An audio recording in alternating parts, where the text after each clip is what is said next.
No me está permitiendo. Voy a volver a hacer otro intento. Si no se lo paso al doctor, al licenciado, Juan Carlos.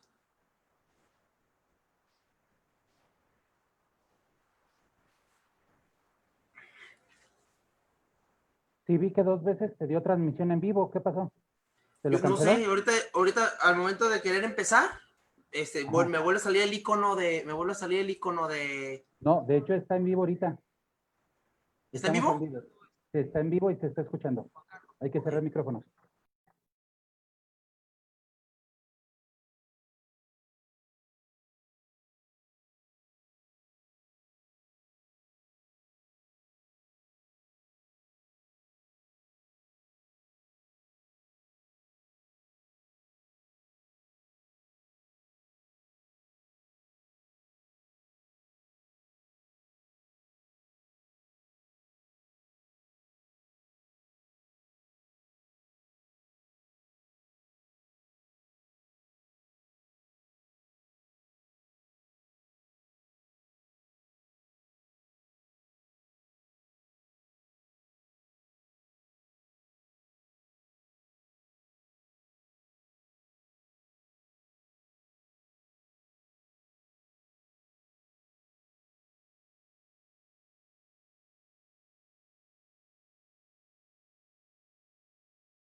Ah, ya.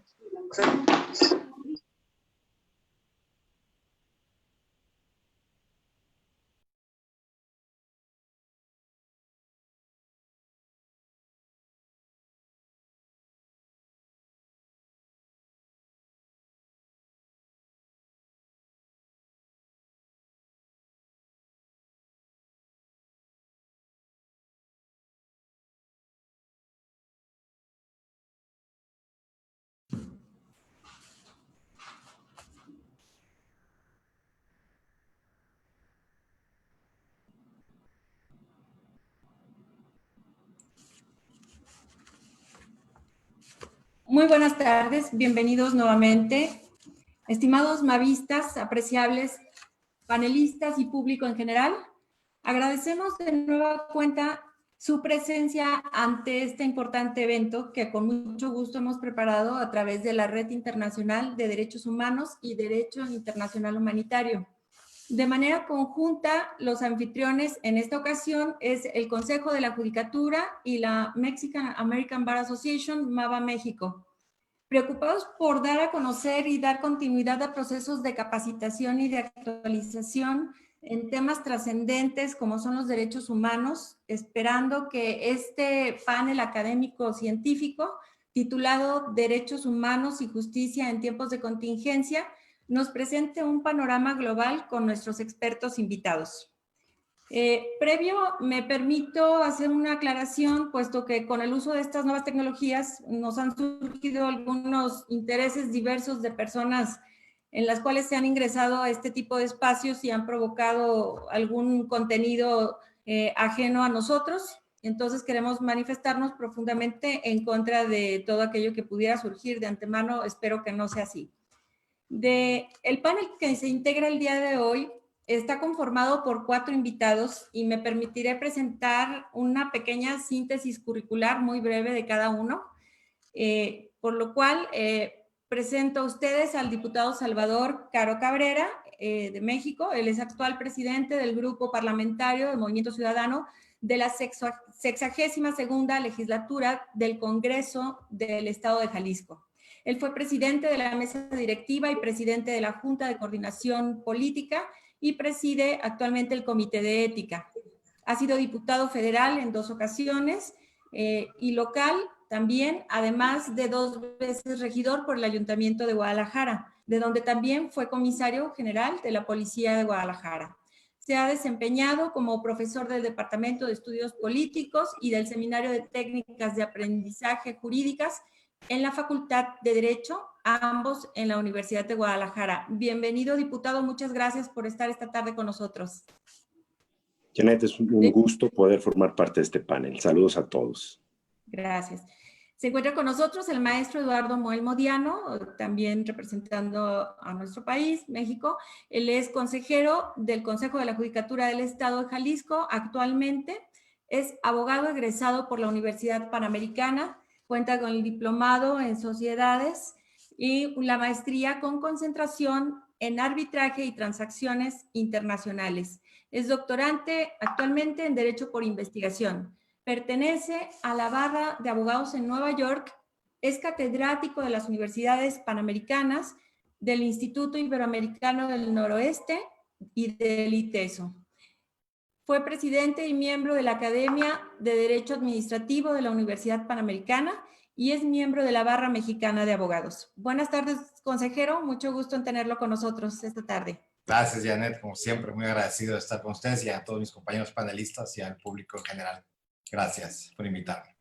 Se encuentra con nosotros el doctor Carlos Enrique Castro Vargas desde Santiago de Chile. Él es abogado, licenciado en Ciencias Jurídicas, diplomado en Criminología y Seguridad Pública, magíster en Derecho Procesal, conferencista en diversos escenarios con el tema de Derecho Procesal y es abogado integrante de la Corte de Apelaciones en San Miguel, Santiago de Chile. Bienvenido, doctor Carlos Castro. Hola, buenas tardes a todos. Un gusto encontrarme nuevamente con algunos amigos. Saludos al panel y a todos los que nos escuchan y nos acompañan. Un muy fraternal abrazo desde pequeño pero muy lejano país, que hoy en día estamos en una situación, como todos viviendo a nivel mundial, muy difícil, y qué bueno que podamos tener estas reuniones para compartir y sentirnos un poco más cercanos. Gracias, Janet. Gracias, bienvenido. Se encuentra con nosotros el doctor José Jesús Becerra Ramírez, representando también a nuestro país. Él es licenciado en Derecho por la Universidad de Guadalajara. Cuenta con la maestría con orientación en Derecho Civil y Financiero por la propia UDG. Tiene la maestría en Derechos Avanzados en Derechos Humanos por el Instituto de Derechos Humanos Bartolomé de las Casas de la Universidad Carlos III de Madrid, España, en donde también cursó la especialización de posgrado en Organización del Poder y Democracia, Restos del Constitucionalismo Contemporáneo.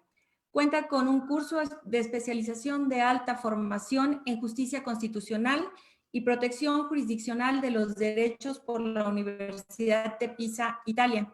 También es doctorado en Estudios Avanzados en Derechos Humanos por el Instituto de Derechos Humanos Bartolomé de las Casas de la Universidad Carlos III de Madrid, España. Académico con bastante obra escrita, y actualmente es director de la División de Estudios Jurídicos del Centro Universitario en Ciencias Sociales y Humanidades. Bienvenido, doctor Jesús Becerra. Al contrario, muchas gracias por esta gentil invitación y con un tema tan atinado que los organizadores plantearon. De ahí pues que será un gusto y un placer poder participar de mi parte con estos distinguidos ponentes y expertos en el ámbito público y académico, por lo que es un alto honor estar con todos ustedes. Muchas gracias. Pues bien, una vez que hemos conocido quiénes integrarán nuestro panel, les comento que tendrán 10 minutos para realizar cada quien una exposición, y posteriormente daremos paso a un conversatorio para dialogar sobre los puntos de vista vertidos entre cada uno de nuestros invitados. Posteriormente vamos a dar lectura a algunas de las preguntas que nos hagan a través del chat, por lo que les pedimos que lo estén revisando constantemente, o a través de las redes sociales en las que se está transmitiendo en este momento este panel. Y bueno, yo creo que sin ya mayor preámbulo, vamos a dar inicio con el diputado Salvador Caro. Diputado, tiene usted la voz. Muchas gracias. Muchas gracias, Janet. Mira, me parece, como ya lo decía el doctor Castro, una excelente oportunidad para tener un intercambio y para expresar distintos puntos de vista sobre este tema en esta situación tan particular, en estos tiempos de contingencia.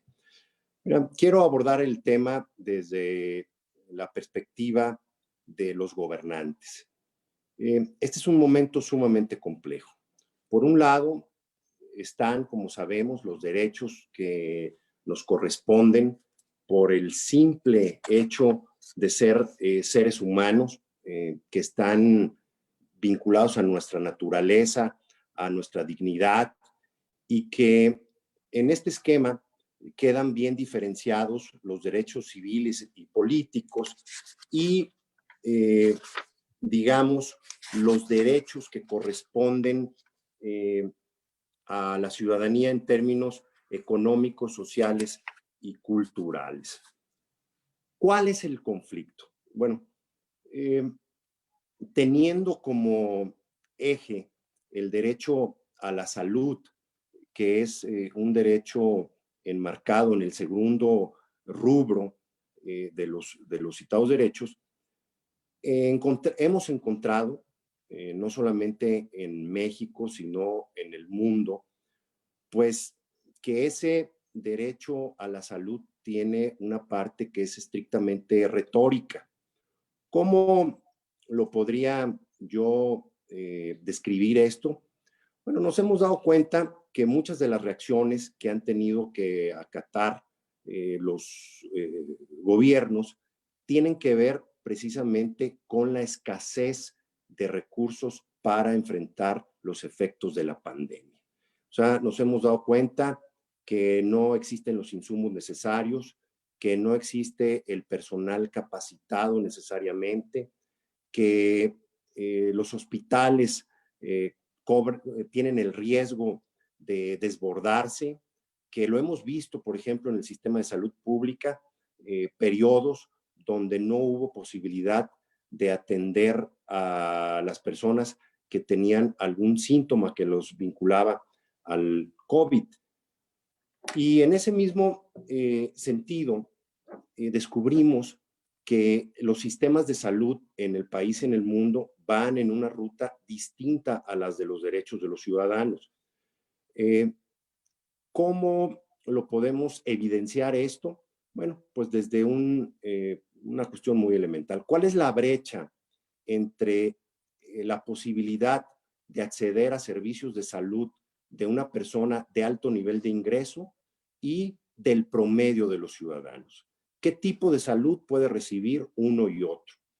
Y cuando hablamos de esa brecha, pues hay una brecha de carácter científico, hay una brecha de carácter tecnológico que pues la mayor parte de los ciudadanos, digamos, si lo vemos en México en términos de su nivel de ingreso, solamente el 1% de los habitantes de nuestro país tiene ingresos superiores a los 90,000 pesos mensuales.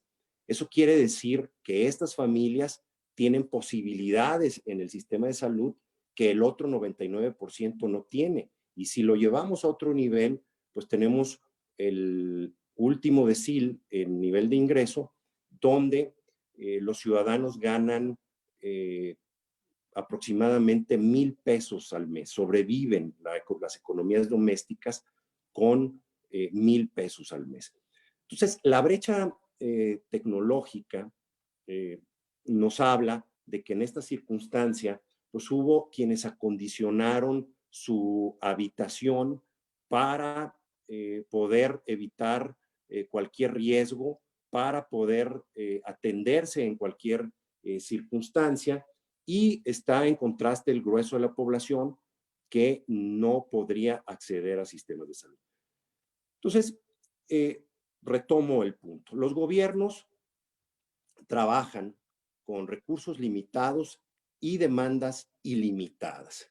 Los gobiernos tienen que tomar medidas para, con los recursos disponibles, poder enfrentar situaciones críticas como estas. ¿Cuál es el efecto? Bueno, pues que hay restricciones a los derechos de la mayor parte de los ciudadanos.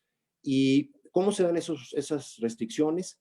Bueno, yo clasificaría las respuestas de los gobiernos y te pido, Janet, que si me paso del tiempo me pongas la tarjeta amarilla. Miren, primero están los gobiernos que fueron negligentes, los gobiernos que optaron por prácticamente no hacer nada, por dejar pasar las cosas. Y en este caso, mi opinión es que pusieron por cálculos económicos y políticos en riesgo la salud y la vida de muchos ciudadanos. Entonces aquí afectaron, digamos, esos dos derechos que son, en mi perspectiva, principalísimos. Por otra parte, están los que tomaron medidas a medias y que fueron administrando no correr riesgos con el número de camas, con el número de respiradores, con el esquema de salud pública con el que podían atender a la ciudadanía. Y hubo un tercer grupo de estados, de países, que se anticiparon, corrieron riesgos, afectaron a ciudadanos en su economía, afectaron a ciudadanos en el ejercicio de sus libertades, pero tuvieron, digamos, una prevención muy atinada en lo que tiene que ver con el derecho a la vida, el derecho a la salud de los ciudadanos. Entonces, esto hace un contraste porque vemos que de acuerdo a los recursos disponibles por parte de los gobiernos, era imposible dar satisfacción a un ejercicio pleno de los derechos de todos los ciudadanos. En mi perspectiva, el derecho a la salud y el derecho a la vida de los ciudadanos está por encima del ejercicio de algunas libertades y, por supuesto, de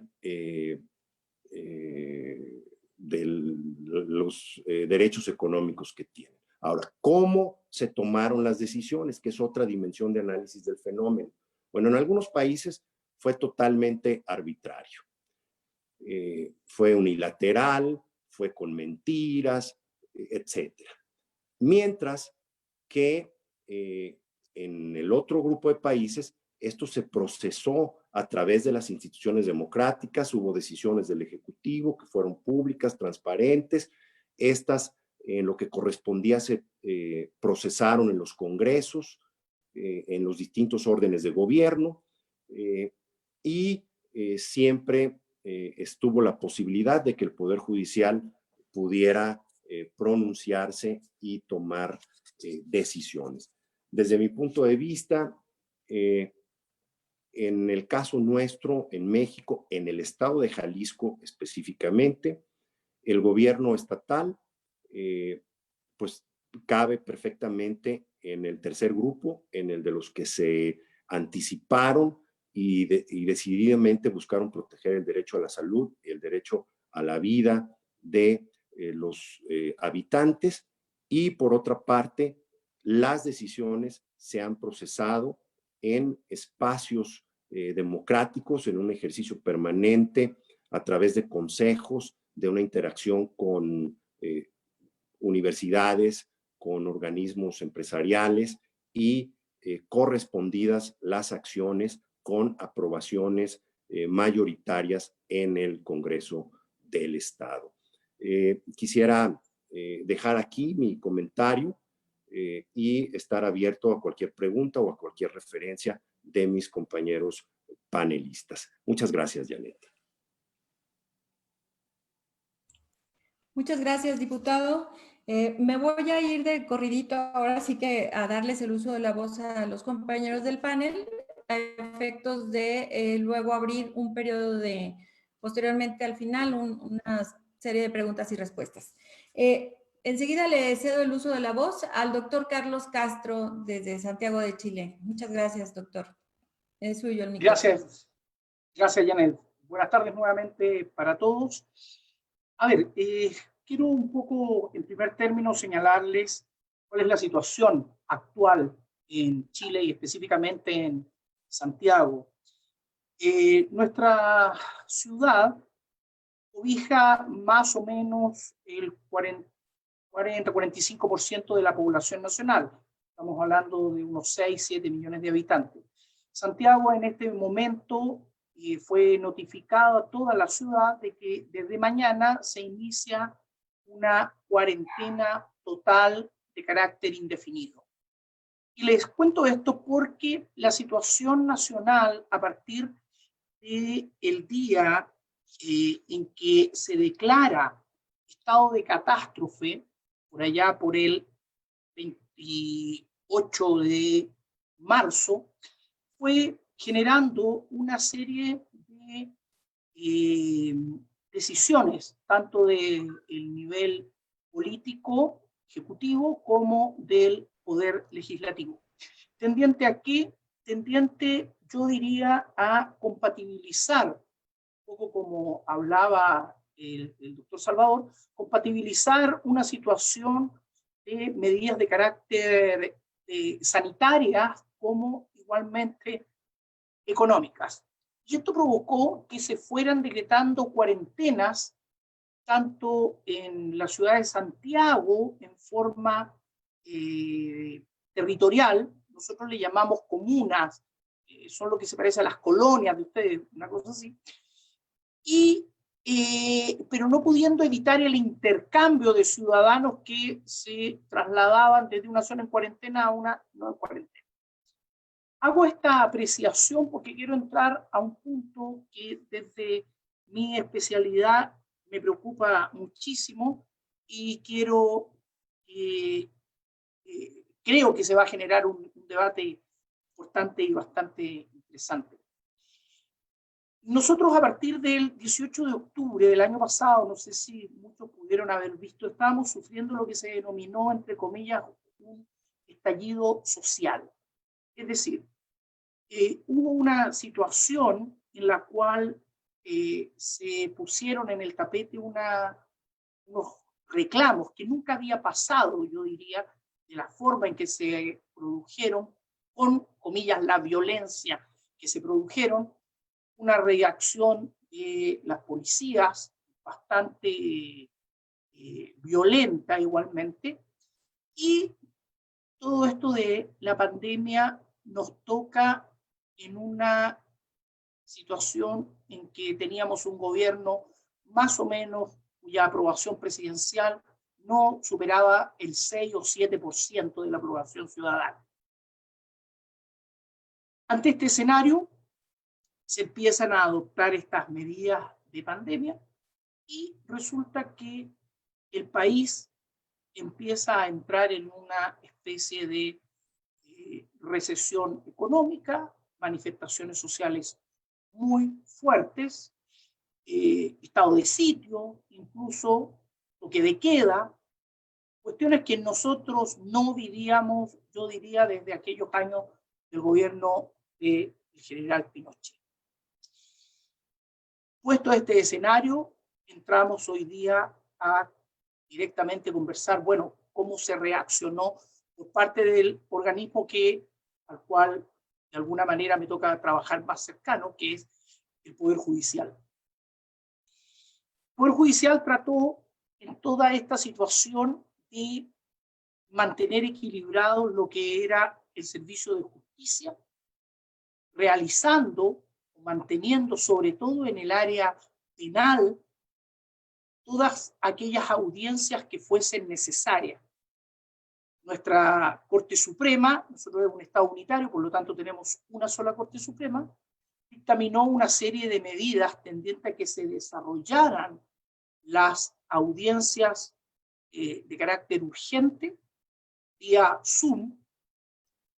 Nosotros tenemos un sistema procesal penal acusatorio, verbal, adversarial, tratando de que se equilibraran lo que eran los derechos de los justiciables con también lo que era aquello que requiere necesariamente un sistema procesal penal, como es, desde mi perspectiva, una justicia dentro de un plazo razonable.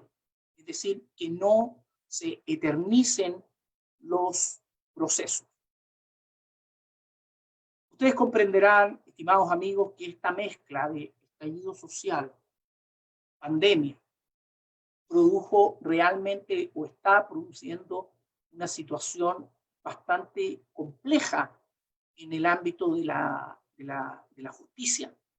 Si bien se han adoptado algunas medidas para que se desarrollen estas audiencias, se ha producido suspensión de las mismas, aquellas que no resultan importantes. El problema es que las que no resultan importantes para el justiciable sí son muy importantes, como por ejemplo todas las audiencias de preparación de juicios orales y las audiencias de juicios orales propiamente tal. Se están desarrollando casi todas las otras, controles de detención, revisión de medidas cautelares, etc. Ahora, efecto de esto, o efectos graves de todo esto, porque desde el área que uno se haga cargo, creo que va a encontrar una infinidad de problemas, y como estamos planteando desde mi punto de vista ideas fuerzas del panorama de mi país, creo que una de las cuestiones más duras que nos estamos encontrando hoy en día son las situaciones carcelarias. ¿Cómo equilibramos los derechos humanos de aquellos que están con su restricción conforme a haber cometido algún ilícito o se está investigando el mismo? Ellos están sancionados a una restricción de su libertad de circulación.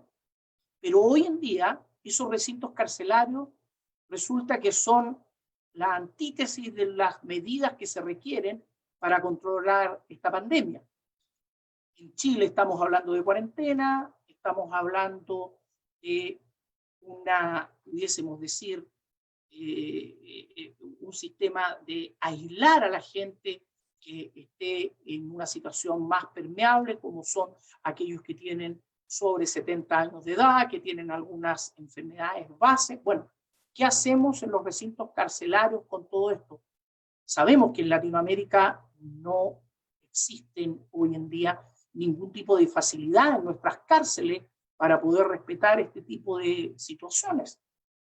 Más aún, se plantea la cárcel que cobija a aquellas personas que están cumpliendo condena por violación a derechos humanos del periodo de General Pinochet, que son casi puras personas de sobre 75 años, que están en una cárcel que tiene mayores comodidades, que se puede respetar estas distancias sociales, entre comillas, y se dice, bueno, ellos no tienen derecho a poder hacer lo que sí se tomó como medida para algunos delitos. Se dictó un indulto presidencial para aquellos que estaban cumpliendo condenas por delitos menores, pero que tenían edades de sobre 65 años y que estaban en una situación de salud que pudiese dejarlos muy propensos a ser contagiados. ¿Y por qué digo que este es un tema sensible? Porque el sistema nuestro de Gendarmería de Chile, son los custodios de los que están privados de libertad, no tiene hospitales o centros hospitalarios en que puedan tomarse medidas de aislamiento, de estas camas críticas, etc. Entonces, ¿qué hacemos con aquella población carcelaria? Opción 1, se les otorga este indulto y van a cumplir arresto domiciliario total a sus casas. Opción 2, los dejamos en los recintos penitenciarios y se enferman, tienen que entrar al sistema de salud normal y ocupar aquellas camas destinadas a los otros ciudadanos. Ustedes comprenderán que la reacción ciudadana ante una situación de este tipo puede terminar siendo bastante violenta. Hoy en día la cárcel, una de las cárceles más grandes de Chile, queda en una de las poblaciones o comunas como Puente Alto, que tiene la mayor población y que tiene uno de los mayores grados de personas contaminadas. Entonces, creo que esto está empezando. Nosotros se ha proyectado que Chile está en estas próximas 2 semanas en la parte más alta de la curva de contaminación. El día de ayer se informó que los reactivos para tomar los exámenes para detección del coronavirus se habían acabado en la región metropolitana. Es grave la situación, es violenta la situación, y creo que las medidas, como dijo el diputado, el doctor Caro, se han tomado a medias. Creo que todas estas medidas realmente se han tomado a medias y lamentablemente no están siendo oportunas. Con esto finalizo y quedo abierto posteriormente a la conversación que se plantee. Muchas gracias. Muy bien, muchas gracias por su intervención, doctor Carlos Castro. Y quiero aprovechar para dar la bienvenida también al presidente de la Red Internacional que se ha unido a esta liga con nosotros, el licenciado José Trinidad Padilla López. Bienvenido, gracias, licenciado, por estar aquí acompañándonos como presidente de la Red Internacional de Derechos Humanos y Derecho Internacional Humanitario. Gracias. Muchas gracias. Enseguida quiero ceder el uso a usted, maestro. Quiero ceder el uso de la voz al doctor José Jesús Becerra Ramírez para que nos dé su punto de vista. Gracias. Muchas gracias, maestra. Pues es un gusto de nueva cuenta estar aquí con ustedes en este foro para deliberar 2 aspectos muy interesantes que son los pilares fundamentales de los nuevos estados constitucionales o los que se aspiran a ser estados constitucionales, y es el tema derechos humanos, el aspecto de los derechos humanos y la justicia, 2 factores fundamentales de las concepciones de los estados contemporáneos modernos y que pues impulsan al espíritu de de armonizar eso, los derechos reconocidos en el ordenamiento, para llegar a la justicia. Términos ambos muy amplios, abstractos e indeterminados, complejos. Rousseau decía que era muy complicado identificar lo que es justo e injusto, que los autores han deliberado por muchos años qué lo es. El propio Kelsen también, ya más cercano en el tiempo, decía que era muy complicado hablar de la justicia como algo absolutamente racional, porque la justicia obedecía términos morales o pretensiones morales sí justificadas, pero que pues por las diversas formas de pensar y el pluralismo existente a veces se complica. Pero ya autores contemporáneos van deliberando y armonizar este término de la justicia como un término moral, pero también la justicia que puede ser recibida en el ordenamiento jurídico, y se empieza a matizar. Autores como Hart dicen que la enorme bondad de esto cuando coincide las pretensiones justificadas y estas son incorporadas al ordenamiento constitucional, dice, y eso es una contingencia buena, que esas aspiraciones morales se incorporen al ordenamiento constitucional, y eso es el signo de los estados contemporáneos. Y es ahí donde Ferrajoli ya en la época actual dice que el signo distintivo de los constitucionalismos contemporáneos es eso, que esas pretensiones morales, que lo decía al inicio el diputado Caro, por el simple hecho de ser hombre que lo tenemos, pues cuando el ordenamiento constitucional lo hace suyo, pues es el signo distintivo ahora de estos nuevos constitucionalismos modernos que armonizan el término de las pretensiones morales críticas, pero que conforme se va impulsando, estas pretensiones morales críticas se convierten en pretensiones morales públicas, es decir, la moralidad que se positiviza y se vuelve jurídica, y eso es a lo que me voy a referir ahora. ¿Y cuáles esas pretensiones morales que se juridifican y se vuelven positivas? ¿Y qué es el signo distintivo del constitucionalismo? Pues son los derechos humanos. Entonces, esa armonización entre justicia y derechos humanos, pues es la aspiración del Estado moderno contemporáneo, como dice Ferrajoli. Y en ese sentido, una emergencia como la que estamos viviendo, pues pone a prueba quienes verdaderamente asumen esos derechos en serio, como le dijera Ronald Dworkin, que en verdad para convertirse en un Estado constitucional. Entonces, en una situación de esta naturaleza de excepción, está poniendo a prueba a los estados contemporáneos, y los está poniendo a prueba para si en verdad asumen los derechos en serio como un factor de legitimación del Estado democrático, social y constitucional. ¿Y por qué lo digo? Porque pone a prueba, el sentido del Estado liberal clásico, para ver si en verdad puede responder a una exigencia como la que estamos viviendo ahora, o si esos estados liberales se están sacudiendo y auxiliarse del pensamiento social contemporáneo o de las democracias sociales o del el socialismo democrático o de aspectos que superan al liberalismo clásico para dar respuesta a esto. Porque, ¿qué está pasando con esto que estamos viendo? Que los estados o algunas partes del Estado, y me refiero al Estado como gobierno, no propiamente una entidad federativa, sino al Estado como concepción política y jurídica, donde concurren los diversos entes de poder, en consecuencia, ¿qué respuestas estaban dando? ¿Y qué se debe de hacer?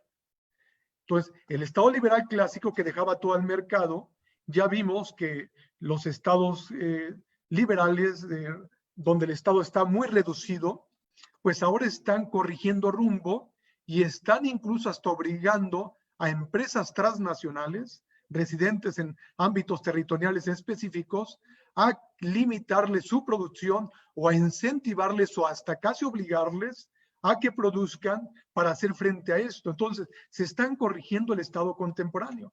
Eso también nos lleva a decir que se tiene que hacer en una circunstancia como esta.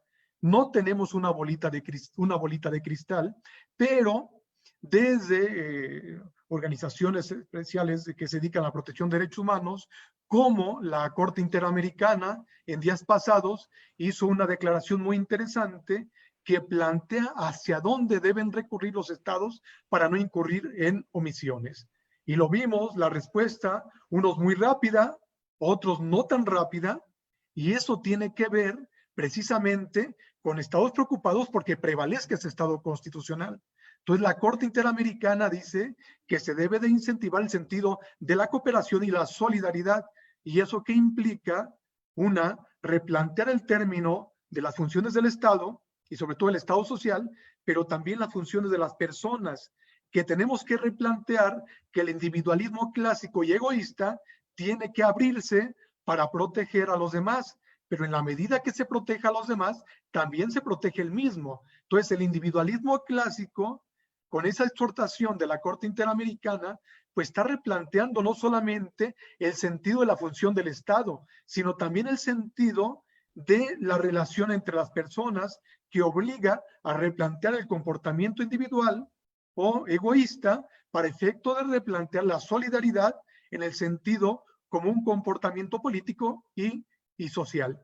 Y eso también lleva, en el sentido de la justicia, a quién va a impactar, o el sentido que tenemos. A veces escuchamos justicia y siempre nos enfocamos al sentido de la jurisdicción como una parte para llegar a la justicia. Claro, es una de ellas, pero no todas. Y esto replantea que el sentido de la justicia, que decía al inicio, pues el propio Ferrajoli menciona, cuando aborda la democracia y la teoría de la justicia y la relación con la democracia y el constitucionalismo, que todos los entes están o se replantean, los entes del Estado, y me refiero al ejecutivo, legislativo y judicial, entendida la justicia, no confundiendo como la jurisdicción, que es fundamental para su garantía y protección cuando los otros ámbitos no lo realizan. Entonces, el sentido de una circunstancia como la que estamos viviendo ahora, pues nos replantea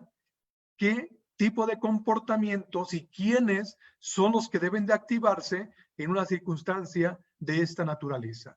Porque también por omisiones se pueden violentar derechos humanos al no actuar ante una circunstancia o una calamidad como lo estamos viviendo ahora.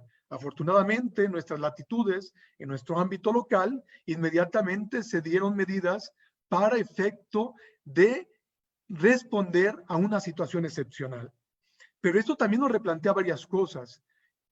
¿Hacia qué grupos o qué sentido, para no incurrir en discriminación, se tiene que atender? O sea, en el sentido de justicia, la Corte Interamericana nos plantea que inmediatamente los sectores y grupos a los que se debe de atender son los grupos vulnerables o en situación de desventaja. Entonces, se tiene que hacer acciones afirmativas o positivas por parte de los tres ámbitos de poderes para efecto de atender esas situaciones en vulnerabilidad que nuestras sociedades tienen.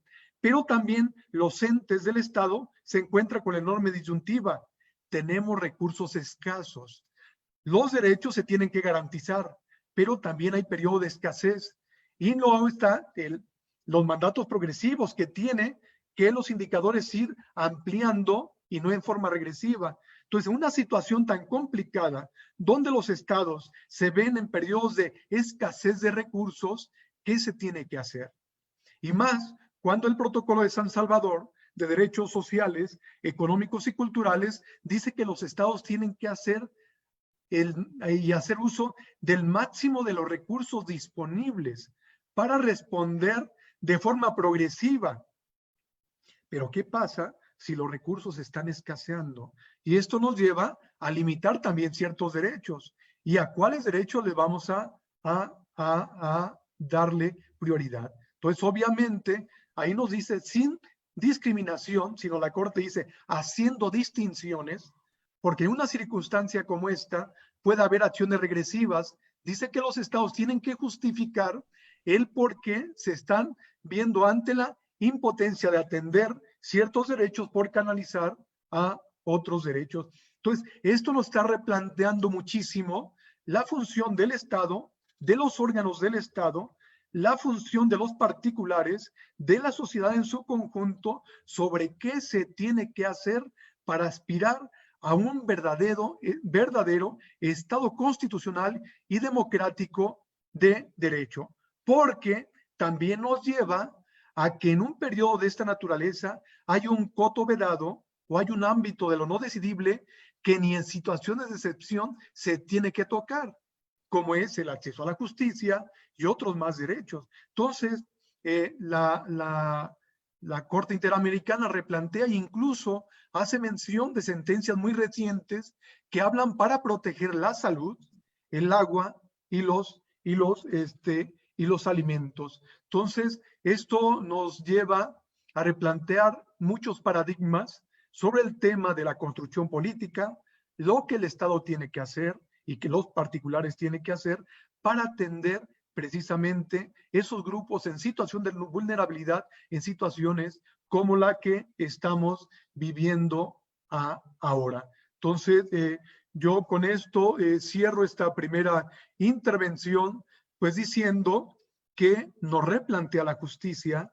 Los derechos pueden ser el catalizador, pero también el factor de legitimación de esos estados constitucionales para que en verdad digan: somos estados constitucionales porque respetamos los derechos y aspiramos a la justicia, esa justicia moral, pero reconocida en el ámbito positivo, en la Constitución o en los tratados, esa moralidad materializada en derechos fundamentales, reconocida en el ordenamiento, positivizada y juridificada, que nos lleva a lo que en verdad se tiene que aspirar, incluso en una situación de excepción como la que estamos viviendo ahora.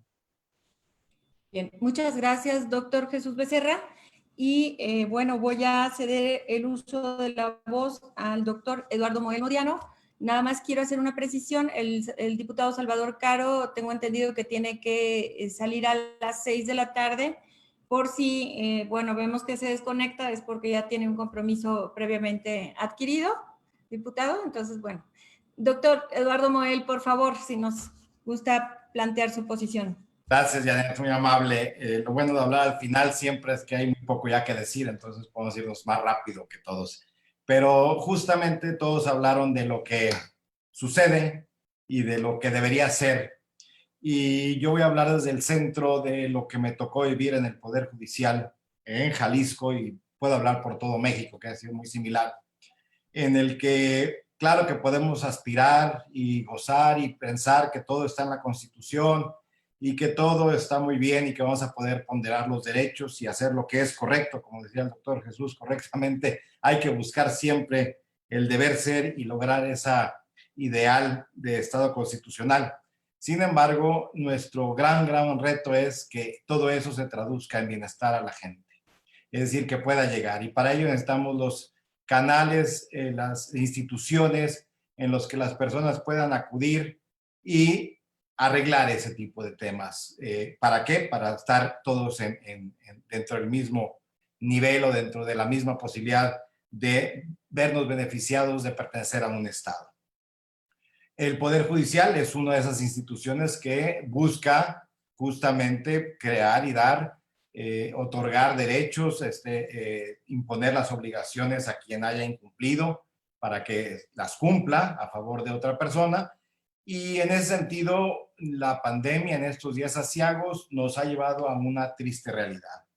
Primero es que el Poder Judicial no está equipado, y ya no solamente hablo de equipamiento físico y de infraestructura, que eso es un tema central, sino de una segunda parte. No hay un sistema legislativo que nos permita enfrentar este tipo de situaciones de manera directa. ¿A qué me refiero? Nuestras leyes procesales son muy rígidas, muy estrictas, en las que nosotros estamos sometidos, o el Poder Judicial está sometido a lo que el Congreso, a través de sus diputados, emite como leyes y nosotros estamos obligadas a observarlas en los procesos. Sin embargo, este tipo de situaciones nos llevan a entender que hay cosas que nadie entiende y que no sabemos que nos van a pasar algún día en nuestra vida. Si las leyes procesales, no hablo de las leyes sustantivas, hablo de las leyes adjetivas, fueran más flexibles y permitieran al Poder Judicial poder desarrollar en casos extraordinarios o de manera más rápida la adaptación de las realidades tecnológicas y de las realidades sociales que vivimos para que los procesos sean mucho más rápidos, para que los procesos sean mucho más claros, sin tener que esperar siempre la reforma legislativa, considero que ese sería un gran logro que debemos ya pensar. Es decir, flexibilizar las leyes sustantivas para que a través de procesos dentro del mismo Poder Judicial se puedan ampliar no desviar, sino porque es el mismo objetivo, pero sí llegar por otro camino a lograr los fines. Pongo un ejemplo. Cuando empezó la pandemia, cerramos los tribunales porque, como decía el diputado Caro y como decía el doctor Carlos, efectivamente la ponderación de los derechos nos obligó a decir la salud va primero, tenemos gente que se ve afectada y tuvimos que cerrar. Y ha existido de manera honesta una cantidad de reclamos de por qué no podemos seguir los procesos de manera tecnológica. El primero de ellos y el más obvio es porque no tenemos el equipamiento. Y eso es algo que, como ya se mencionó, tenemos el problema económico, pero se está trabajando en él y estoy seguro que en muy leve tiempo lo lograremos y lograremos estar a la vanguardia en ese sentido. Pero donde sí no podemos es, cuando decían, es que ¿por qué no podemos notificar por WhatsApp? ¿Por qué no podemos hacer las audiencias virtuales? Estoy hablando de materia civil, materia mercantil, materia familiar, y la verdad es que no tenemos una legislación que nos asegure que esos procesos se van a respetar las formalidades que nos exigen las leyes. Es decir, nosotros en nuestra vida privada nos podemos comunicar a través de WhatsApp o a través de videoconferencias, pero el Poder Judicial requiere un punto mayor, que es observar las formalidades del procedimiento para asegurarnos de que se han realizado de manera correcta. Y desafortunadamente, como no tenemos en la legislación la posibilidad de entrar a esos niveles, pues no podemos desarrollar un protocolo que nos permitiera crear y actualizarnos en este sentido. Y aquí voy a una parte importante, porque hoy es el WhatsApp, mañana va a salir otro elemento que es más rápido y más seguro y más conveniente, y vamos a seguir hablando de otro tipo de situaciones. Pongo el mismo ejemplo de la realidad. Hace 15 años el correo electrónico era la gran maravilla, hoy se usa mucho menos el correo electrónico que eso. Y sin embargo, las leyes solo hablan de correos electrónicos.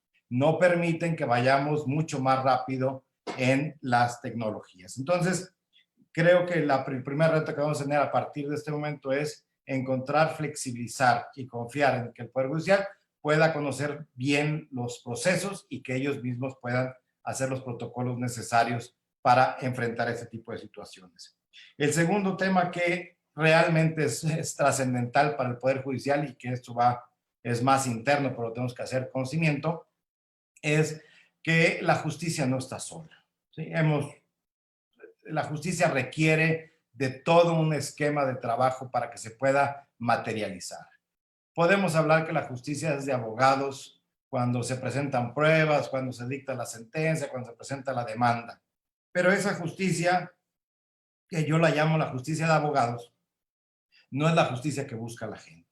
La justicia que busca la gente es si le deben dinero que le paguen, si va a recoger unos daños, si tiene que poder embargar por alimentos, si requiere terminar su matrimonio, si quiere la herencia, que la vea materializada y que no acabe en papeleo y papeleo y papeleo y sea eterno. Porque esa justicia de abogados al final del día no se ve reflejada en el ciudadano.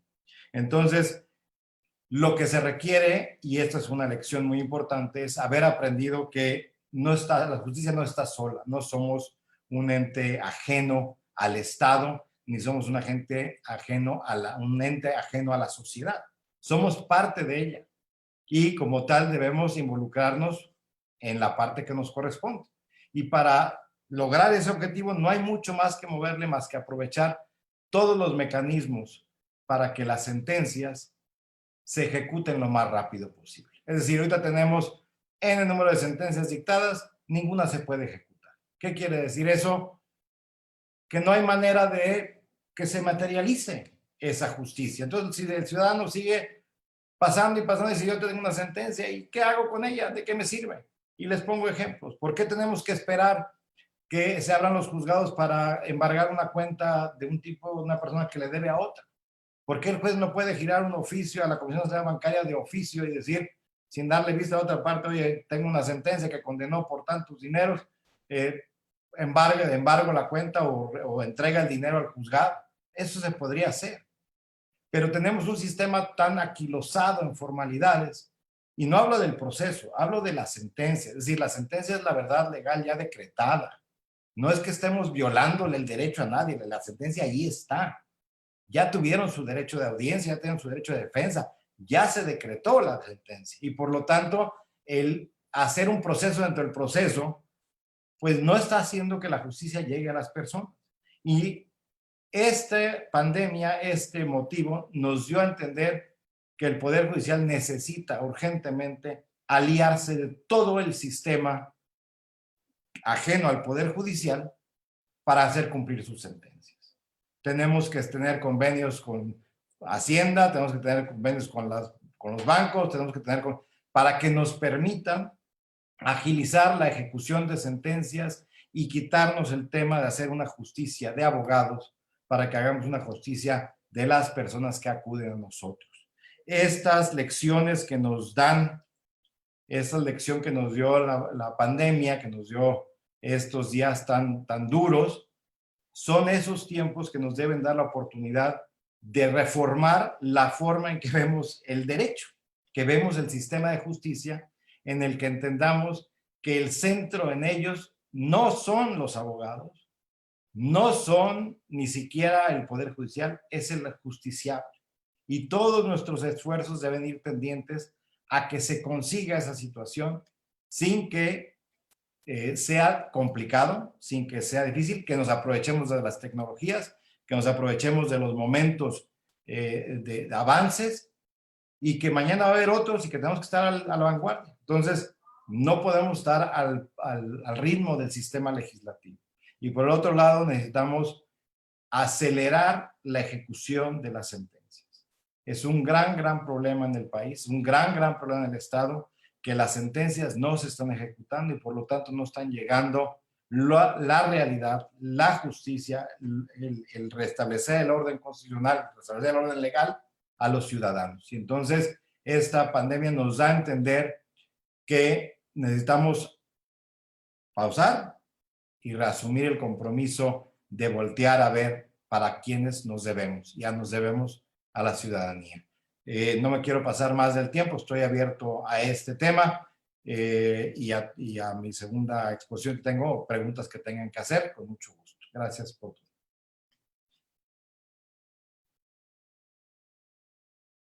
Muchas gracias, doctor. Muy amable. Creo que sin duda la pluralidad de los integrantes de nuestro panel nos permite sensibilizarnos sobremanera en la materia de derechos humanos y justicia. La transversalidad de las áreas en las que está cada quien nos permite ver de una manera global esta problemática que nos ha traído la pandemia. Me gustaría ceder el uso de la voz a los miembros del panel a efectos de que comencemos con este conversatorio. Seguramente en ustedes habrá mucho que aportar y que abonar respecto del tema que cada uno aportó. Así que adelante, si me abren los micrófonos de nuestros panelistas, por favor, para iniciar. Y no sé, Janet, usted, ¿me permites? doctor Moel. ¿Sí, Carlos?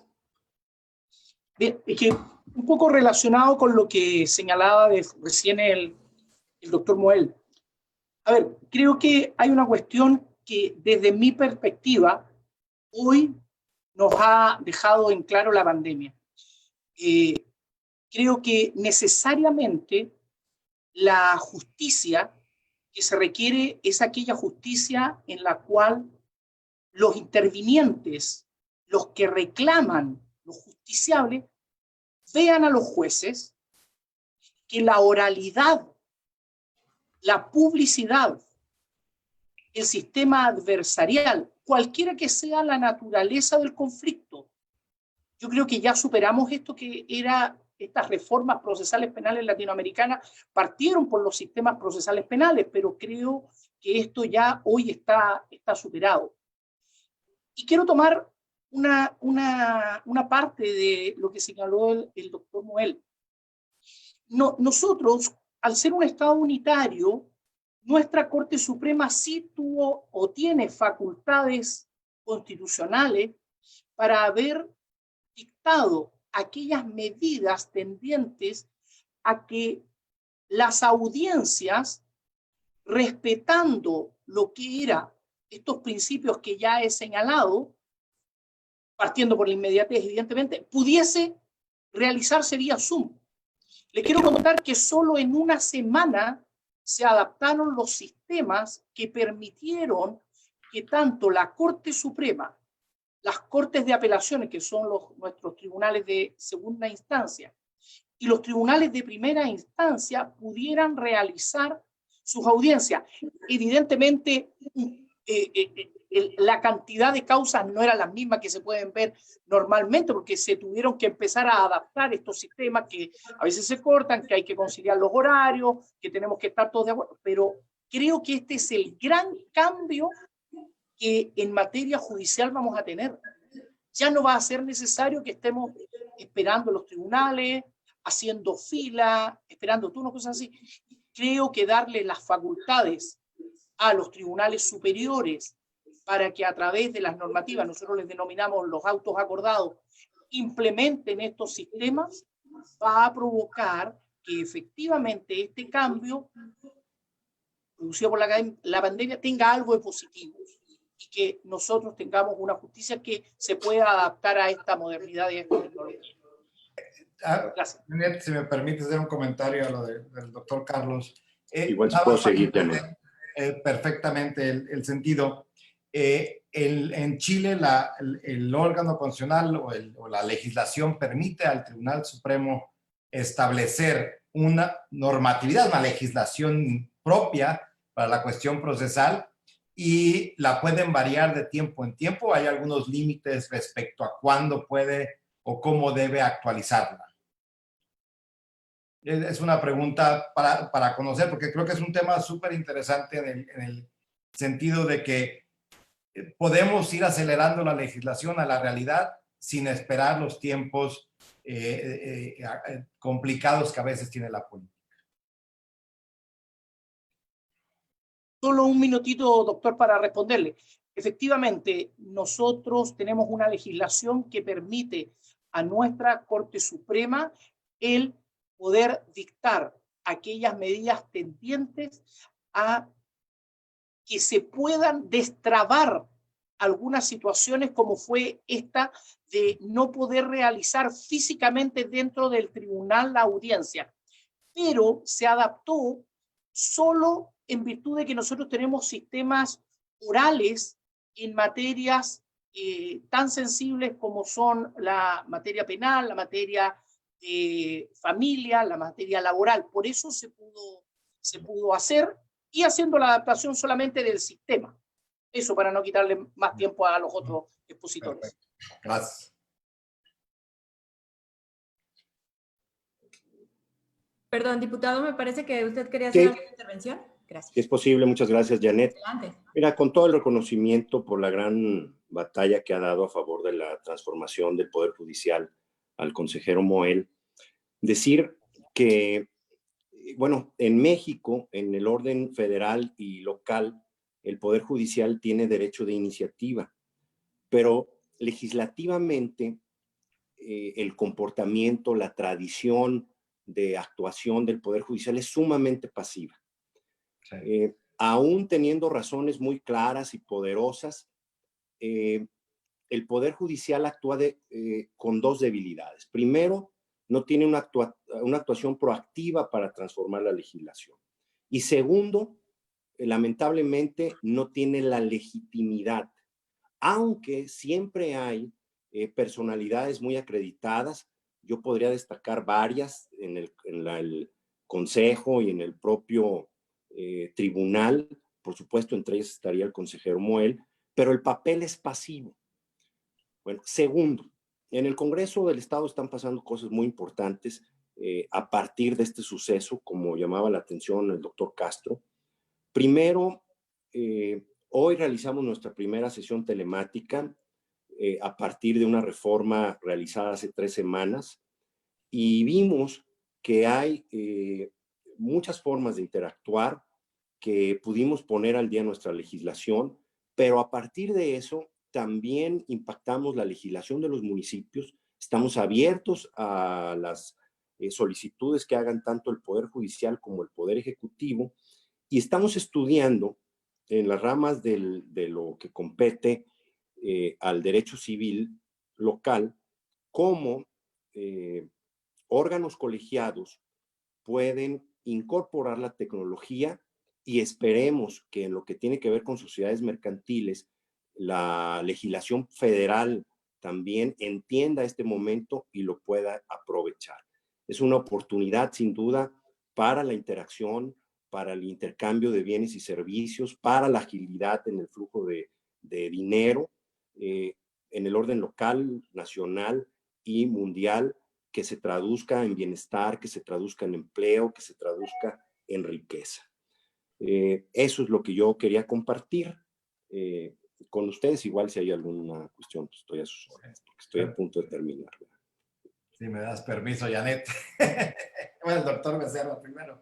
Yo nomás quería agradecerle porque tiene razón el diputado Caro. Somos un ente muy pasivo porque no hemos encontrado realmente nuestra trascendencia en la sociedad. Cuando sepamos lo trascendente que es el Poder Judicial para los que estamos ahí adentro, seguramente pelearemos mucho más y seremos mucho más activos en esa parte. Y en eso tiene razón. Me consta que han estado siempre, cuando menos en mi gestión, siempre muy accesibles a todo tipo de comentarios, y tiene razón. Y eso lo dejo en la mesa porque es importante para los que estamos en parte del Poder Judicial, ya sea como operadores, como funcionarios, poder reclamar, más que reclamar, proponer con tema y comportarse a la altura una vez que tengamos o que se logren esos cometidos. Totalmente de acuerdo con usted, señor diputado. No tengo más que estar de acuerdo en ese sentido. Lo hemos vivido juntos. Muchas gracias, consejero. Doctor Jesús Becerra. Sí, precisamente abonando al hilo de esta discusión que se está generando y en este conversatorio, creo que hay una coincidencia en todos los sentidos de que la realidad nos rebasó. La realidad nos rebasó precisamente porque, y no, México no es privativo, o sea, muchas partes del mundo, no estábamos previendo una circunstancia de esta naturaleza y modernizando nuestro aparato de justicia. Ese es un gran problema, que incluso se puso en riesgo un derecho que, vuelvo a repetir, ni en tiempos de excepción se debe de privar, o sea, es decir, ni en estado de sitio o suspensión de derechos, como es el acceso a la justicia, que ahora lo vimos limitado. Entonces eso yo voy por dos vertientes. Una, ya lo anotaron previamente, creo que la pasividad de los actores es fundamental activarla, y lo plantea un teórico argentino, Roberto Gargarella, cuando habla ya no del choque entre poderes, sino el diálogo entre poderes, lo que él denomina constitucionalismo dialógico. Es decir, cómo yo como un poder no voy a ver al otro, como Madison decía, voy a ver al otro no porque sea buen samaritano, sino si no hace bien su trabajo lo voy a atacar. Entonces, lo que replantea la nueva teoría constitucional, que obviamente habrá que escucharla y replantear, y dice, vamos a entrar al diálogo entre poderes para mejorar la justicia y todos los ámbitos del poder político, ya no a través del ataque, sino del diálogo para construir. Y eso obviamente nos lleva a replantear muchas cosas. El ámbito de la jurisdicción, desde el ámbito de la justicia y en particular la jurisdicción, pues obviamente requiere la modernización, y una de ellas es la justicia digital.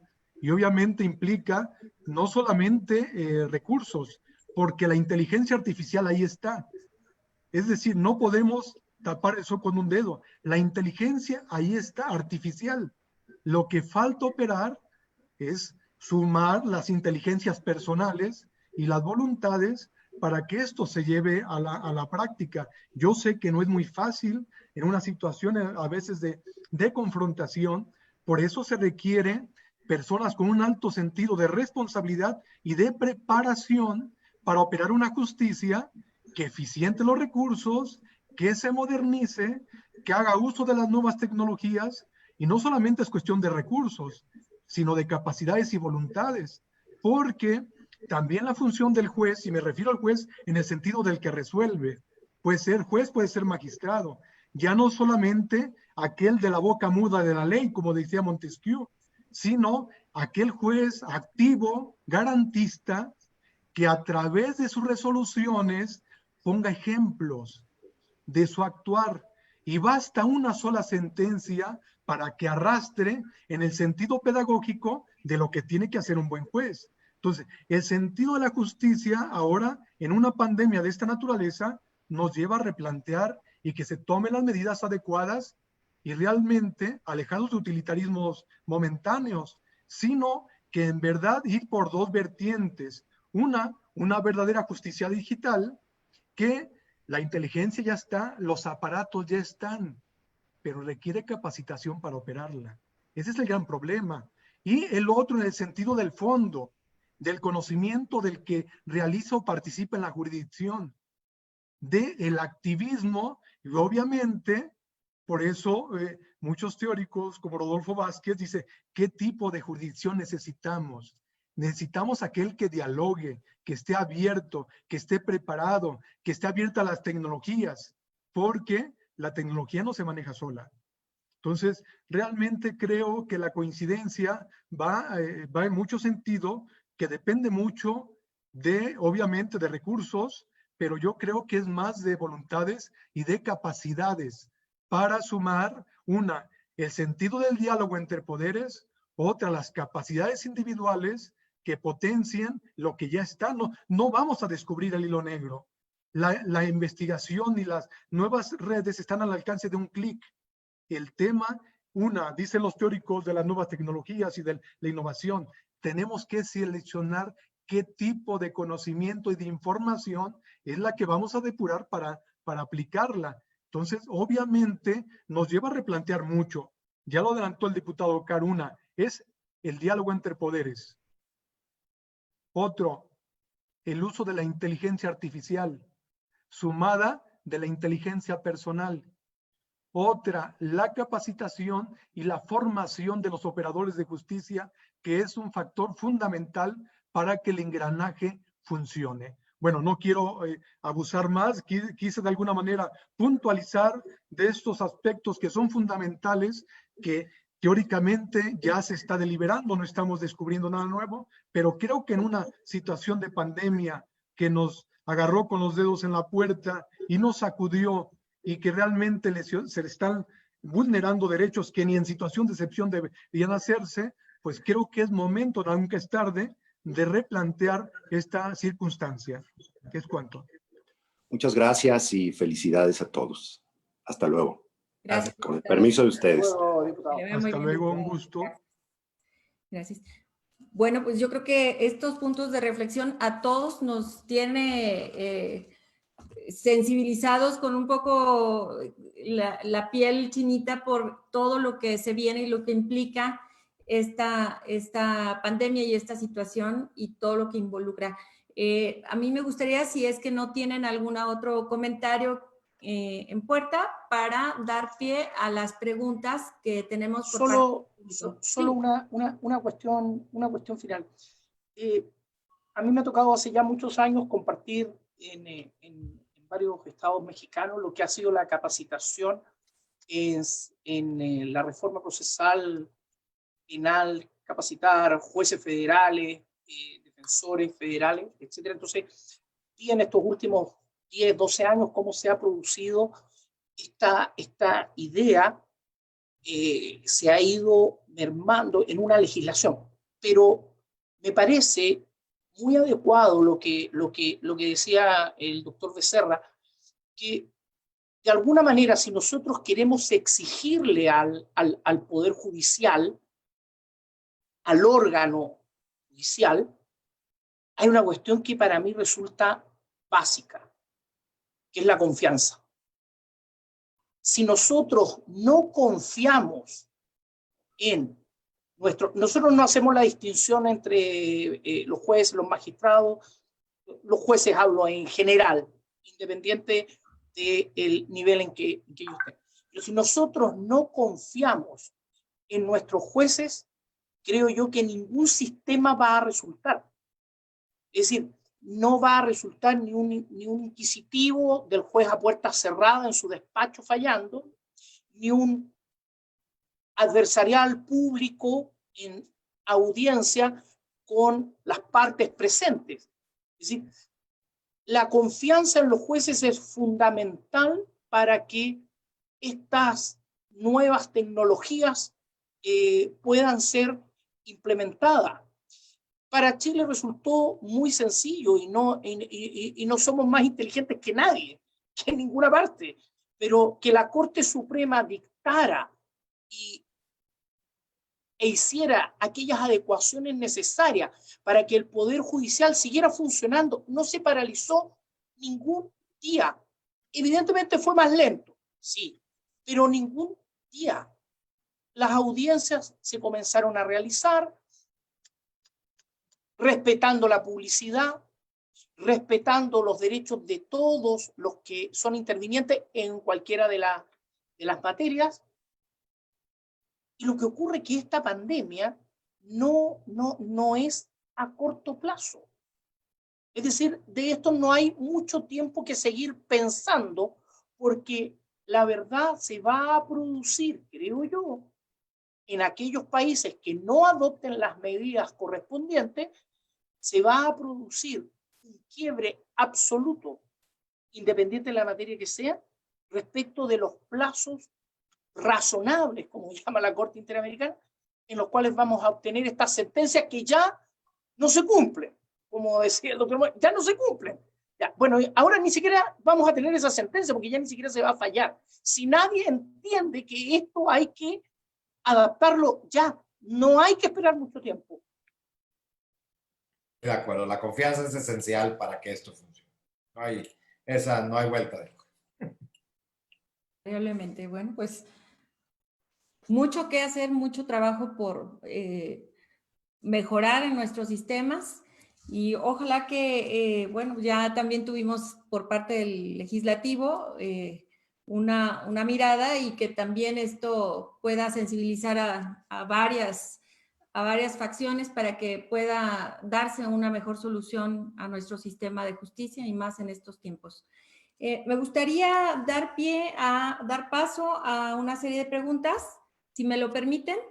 El doctor Carlos Castro me dicen que si algunos gobiernos reaccionaron comprando pruebas rápidas que no son útiles para el diagnóstico, según la OMS y las autoridades científicas, ¿qué considera pueden hacer los ciudadanos para evitar que gobernantes incurran en estas prácticas dañinas de compras orientadas al beneficio personal más que al sector salud?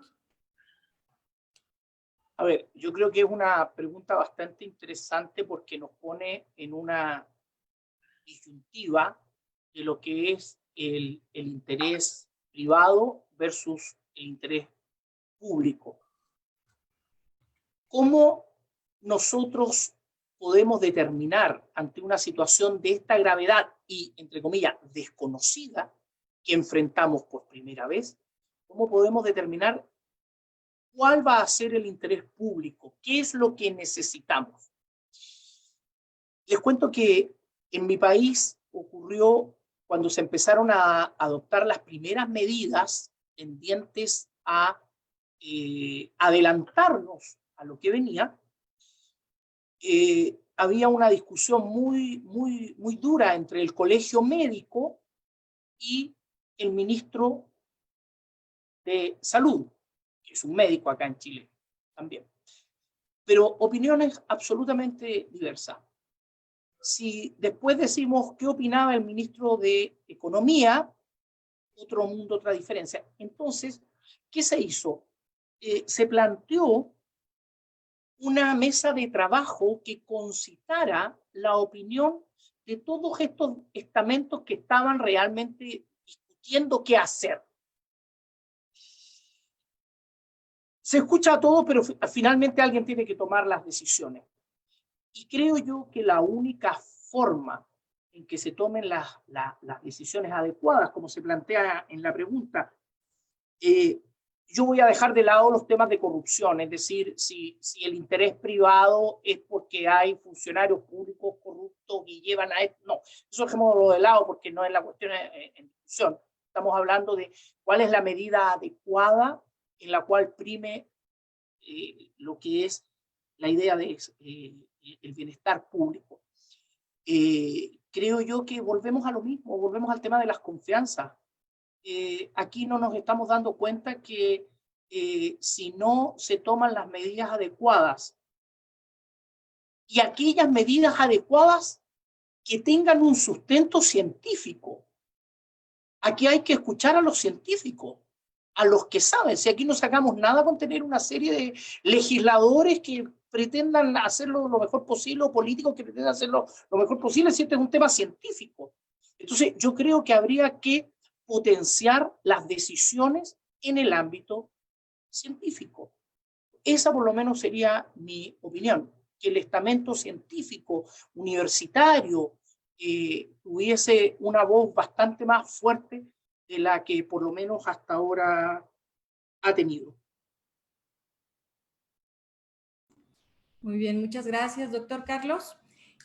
Tengo una pregunta que es abierta, a ver si me la pueden contestar. Me dice, ¿cree que los jueces van a fallar más a favor de los patrones que deben a sus empleados o habrá la perspectiva de que muchos se aprovecharon de que no había juzgados para incurrir en falta alguna de pago? ¿Estamos hablando de trabajadores o de cuestiones? Trabajadores, sí. Bueno, de los trabajadores, yo quisiera pensar, como decía el doctor Carlos, correctamente, que hay un grado de lo que es correcto. Y cada caso se tomará de acuerdo a sus circunstancias. Es decir, seguramente habrá quien se haya aprovechado de esta situación para correr a algunas personas de manera dolosa, pero seguramente habrá más de alguno que tuvo que prescindir de los servicios porque no podía seguir cumpliendo sus obligaciones, ¿sí?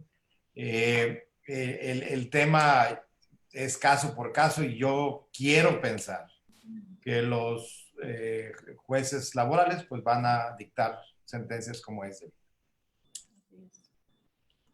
Muy bien, muchas gracias. Esta pregunta es para quien guste contestar. Me dicen, al migrar al mundo digital requiere los que toman las decisiones emigren a ese mundo. ¿Será complicado emigrar al mundo digital si quien decide está en un mundo analógico?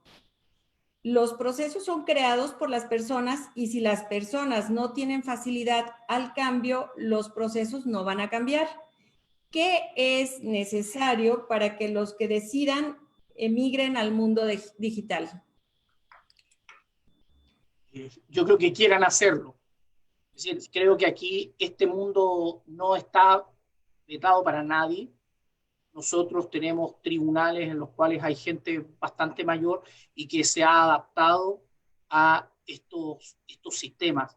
Creo que nadie puede restarse. Claro. Esta situación llegó para quedarse. Aquí no va a haber un retroceso. Y tenemos que darnos cuenta de eso. Es decir, me incluyo, soy bastante negado para las tecnologías, ¿ya? Pero la verdad, o me adapto, quien se va a quedar fuera de este vuelo soy yo. Entonces, así es. Nada, hay que adaptarse, no queda otra, no hay vuelta atrás. Sí, Jesús, por favor. Pues efectivamente tiene que ver mucho con la voluntad para efecto de incorporarse, que tampoco, el mundo se acaba. Creo que las tecnologías son muy importantes, pero también hay que ponerle límites por efecto de los vicios que se pueden generar, sino que tiene que haber un sentido de selección y de sobre todo de acotar el tipo de la enorme información que hay en el universo tecnológico, y creo que se requiere preparación, pero coincido con que mucho tiene que ver la voluntad. La voluntad es un factor fundamental para emigrar, porque si nos resistimos, pues el cambio va a ser más lento. Y si esa resistencia viene de las esferas de poder, pues todavía peor. Ese es el gran problema, pero también nosotros como sociedad, como los que estamos relacionados en el ámbito académico, pues tenemos que en foro, en nuestros espacios, predicar con el ejemplo, porque creo que eso es un factor fundamental. Y volviendo a la pregunta anterior, si sirve de información, la Corte Interamericana también emitió una declaración en relación al tema laboral, que obviamente no hay derechos absolutos, pero sí se dio prioridad en el tema laboral y dio lineamientos para efecto de acotar en una medida de excepción como la que estamos viviendo y que pueda ayudar mucho. Los invito a estas recientes lineamientos que dictó la Corte Interamericana, que además nos vincula por ser nosotros parte del mismo y hemos aceptado su competencia y además ratificado la convención y por tal es parte de nuestro ordenamiento. Creo que les puede ayudar un poco para efecto de proteger el más débil de la relación. En este caso es el trabajador. Claro, nadie está obligado a lo imposible, pero sí tiene que justificar. Si es un tema regresivo en tema laboral, con una alta justificación racional, y coincido que debe ser caso por caso, porque no hay una regla general, sino tiene que ser caso por caso, pero mucho ayudaría echarle un ojo a la reciente declaración de la Corte Interamericana con motivos de lineamientos, a qué derechos y de qué medida se tiene que observar, sobre todo en el tema laboral, que es una de las preocupaciones de la Corte, es el tema laboral, el tema penitenciario, el tema de la violencia que se agudiza en temas de aislamiento, el tema de violencia de la mujer y de los niños y de la infancia en temas de aislamiento. Entonces, hay varias cosas que dictó muy interesantes la Corte, el tema de la alimentación, del agua, es decir, no dejó sueltos los temas sensibles y entre ellos está el tema laboral que mucho ayudará para el caso particular dependiendo el tema o el problema que estamos viviendo. Si me permiten agregar del tema primero de adaptarse, debemos entender, volvemos al mismo punto. ¿A quién nos debemos? A los ciudadanos. Si los ciudadanos exigen modernidad, en la institución no puede decir, no me voy a hacer moderno porque me resisto. Porque lo que entonces estaríamos haciendo es disasociarnos de nuestra obligación. ¿Para qué estamos si el reclamo es ese? Aparte de lo que decía el doctor Becerra, la Corte Interamericana está diciendo porque la gente está reclamando esas situaciones. Si la gente reclama modernidad del Poder Judicial, no tenemos salida. Y el que no quiera estar en la modernidad, ahí está la puerta. Pero no podemos disasociarnos de la realidad que vive la sociedad, porque si nosotros, como nos ha pasado, nos resistimos a ese cambio y cada día nos alejamos de nuestra obligación, de a quienes nos debemos. De nada nos sirve a nosotros tener un oasis de vivir en el siglo XIX si no cumplimos nuestra posición de enfrentar la justicia. Y si la justicia la gente la quiere por los medios que se manejan, vamos siendo claros. Hay que estar asociados con la sociedad. Nos debemos a ellos. Yo tengo un ejemplo muy, muy grande en materia mercantil, que va a aspirar a esta situación. Todos usamos el correo electrónico, pero en nuestra legislación mercantil el correo electrónico no es prueba. Tiene que ir vinculada con otra prueba para que tenga valor. Entonces, todos usamos el correo electrónico para la hora de llegar a juicio. No vale. Pues estamos disasociando la realidad. Si todos usamos el telefonito para comunicarnos y no lo usamos para el sistema judicial, nos estamos desasociando de la realidad. Si no, todos utilizan las computadoras para hacer videoconferencias y no lo usamos, nos estamos alejando de la realidad, y la realidad, la gente va a buscar esa realidad por otros lados. ¿Sí? Es muy grave pensar que vamos a un juzgado y todavía no encontramos libretas donde se apuntan los expedientes y no tengamos un sistema electrónico. Estamos desasociándonos y alejándonos de quien nos debemos, y tenemos que tener mucho cuidado. Sobre la pregunta que compartieron, si los estados deben de regular la producción y el consumo de los productos médicos en una pandemia, ¿y qué se opina si el estado regula la producción y los insumos? Yo lo mencionaba al inicio que obviamente esto está replanteando las funciones del estado y que nos lleva a una cierta intervención cuando estemos hablando de bienes públicos, y en eso la salud es un bien público. Y pues no estamos descubriendo el hilo negro en el pensamiento teórico y filosófico. Desde las correcciones del Estado liberal se planteaba la intervención del Estado, aquello que el mercado no puede prever, sobre todo esa mano invisible. Pues yo soy partidario, es claro, en una democracia constitucional sin excesos, pero sí de matizaciones al Estado liberal para que exista regulaciones como lo estamos viendo, porque si lo dejamos todo al mercado, ni los hospitales privados, ni la medicina privada está dando una respuesta a una situación como la que estamos viviendo ahora. Incluso vimos que los estados están asumiendo el control de muchos aspectos de la producción en materia médica, de ahí que obviamente esto nos está haciendo una reingeniería sobre el sistema político y su operación en una situación. Bien lo decían los panelistas, después de esto creo que nada va a ser igual, aunque a veces tengo mis matices porque nos olvidamos rápido de las cosas. Ojalá no sea así y nos lleve a replantear las funciones del Estado, la forma de impartición de justicia, la concepción de la inteligencia artificial, y sobre todo, ojalá nos acuda como sociedad a que aquello que en la Revolución Francesa se planteó como un principio fundamental, como es la fraternidad y la solidaridad entre las personas, verdaderamente se asuma como una forma de conducta, porque no solamente va a ser el Estado el que actúe, sino también nosotros como particulares. Entonces, esa es mi opinión respecto a la pregunta que nos compartieron en las redes.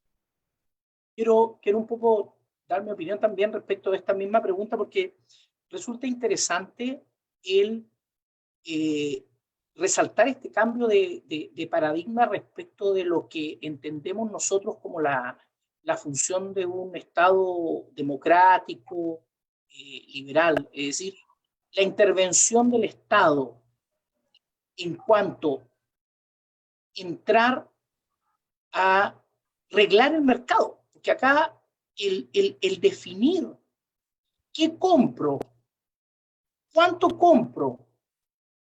pago, cuánto se produce, teniendo como prioridad el bienestar social y la sobrevivencia humana, es un cambio trascendente. Es decir, si esperamos a que las reglas del mercado jueguen para que se produzca una baja en los precios y podamos adquirir los remedios correspondientes o los test correspondientes. Y eso que todavía no tomamos el problema de cuando aparezca la vacuna. Porque cuando aparezca la vacuna, como dijo el presidente de un pequeño país centroamericano, el presidente de El Salvador, dijo una frase. Se le podrán hacer muchas críticas a él, sobre todo por las reacciones que tuvo en cuanto a respeto de derechos humanos en las cárceles. No hay que dejarlo de lado eso. Pero creo que él dijo una frase que fue muy dura. Dijo hace ya casi 2 meses, cuando aparezca la vacuna, justificando su cierre de frontera, dijo, cuando aparezca la vacuna, los primeros que van a gozar de ella van a ser los países que la descubran. Los segundos que van a gozar de ella van a ser los que la puedan comprar. Y si sobran, nos van a llegar algunas a Latinoamérica y a Centroamérica específicamente. Amigos míos, si pasa eso, quiere decir que no entendimos nada de esta pandemia y cómo nos está golpeando. Porque si sigue primando el interés personal por el interés social, estamos destinados a que todas estas medidas van a fracasar. No va a haber ninguna solución a esta problemática que estamos enfrentando, desde mi perspectiva, un poco pesimista, creo yo. Muy bien. Doctor Moel, ¿quiere hacer alguna intervención? No, contra esta sabiduría no tengo mucho más que decir.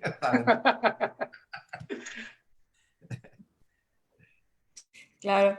Bueno, yo creo que se han tocado temas muy interesantes y quizás la base de todo, creo que volveríamos a la raíz, que sería desde la educación. Yo creo que la educación tendría que también migrar a esta inteligencia artificial, a todo lo que tenga que ver con lo virtual.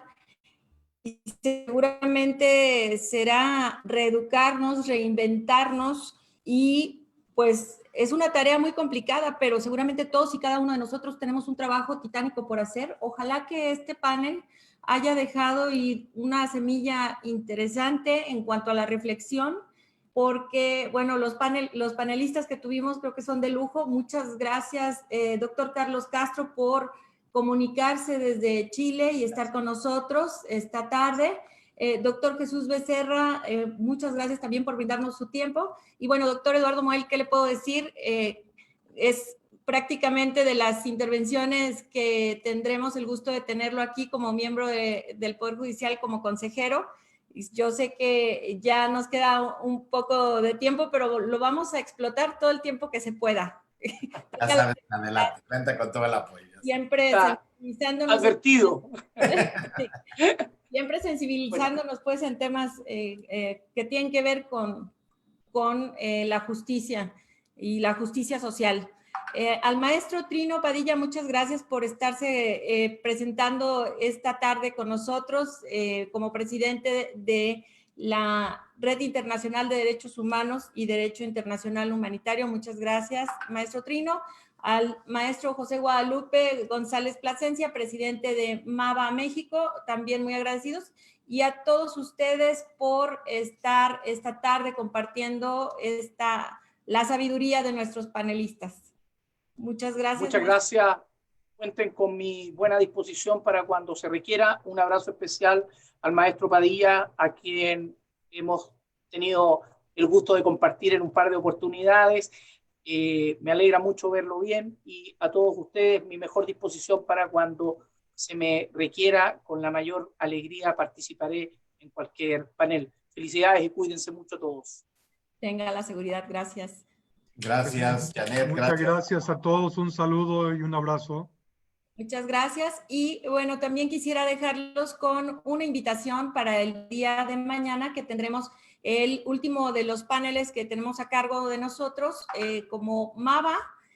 MAVA México será nuestro panelista, el doctor Alejandro Góngora, que es el fiscal de Derechos Humanos, el maestro Mario Alberto Esparza Zamora, con aspectos que tengan que ver con intervención en crisis, y el doctor Marcos Pablo Molesnik, que es especialista en seguridad nacional. Y moderando este panel será el doctor Eduardo Moel Modiano, a quien tendremos el día de mañana.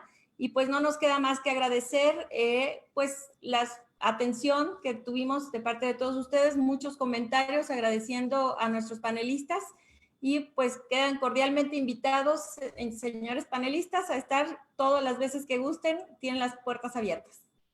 Muchas gracias. Gracias a todos. Una buena tarde. Gracias. Hasta luego. Gracias. Un Gracias abrazo a a todos. todos. Maestro Trino, hasta luego. Sí, muchas gracias, Janet. Gracias por tu conducción de esta interesante mesa. y gracias a los panelistas. Gracias, maestro. Gracias, maestro.